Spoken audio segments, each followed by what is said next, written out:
Ration card ધારકોને હવે લાઇનમાં ઊભા રહેવાથી મળશે છુટકારો. સરકારની મોટી જાહેરાત. દેશભરમાં લાખો રેશન કાર્ડ ધારકો તેમના કાર્ડનો ઉપયોગ કરીને માસિક રાશન મેળવે છે. જો કે રેશન કાર્ડ ધારકો માટે એપ્રિલ મહિનો રાહતના મહત્વપૂર્ણ સમાચાર લઈને આવશે. વધતી જતી મોંઘવારીના આ સમયમાં જ્યાં ઘરનું બજેટ પહેલેથી જ ખોરવાઈ ગયું છે, સરકારે એક એવો નિર્ણય લીધો છે જેની સીધી અસર સામાન્ય લોકોના ખિસ્સા અને દૈનિક જરૂરિયાતો પર પડે છે.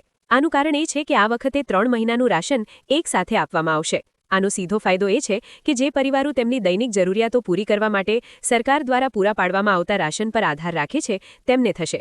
આ પગલાંનો મુખ્ય ફાયદો એ છે કે તે સમય બચાવશે. લાભાર્થીઓને હવે વારંવાર લાઇનમાં ઊભા રહેવાની જરૂર રહેશે નહીં. સરકારની આ નવી પહેલ હેઠળ પાત્ર રેશન કાર્ડ ધારકોને હવે એપ્રિલ, મે અને જૂન 2026નું રાશન એક સાથે જ મળશે, જે સ્પષ્ટપણે સૂચવે છે કે હવે દર મહિને રાશન લેવા દુકાન પર જવાની જરૂર રહેશે નહીં.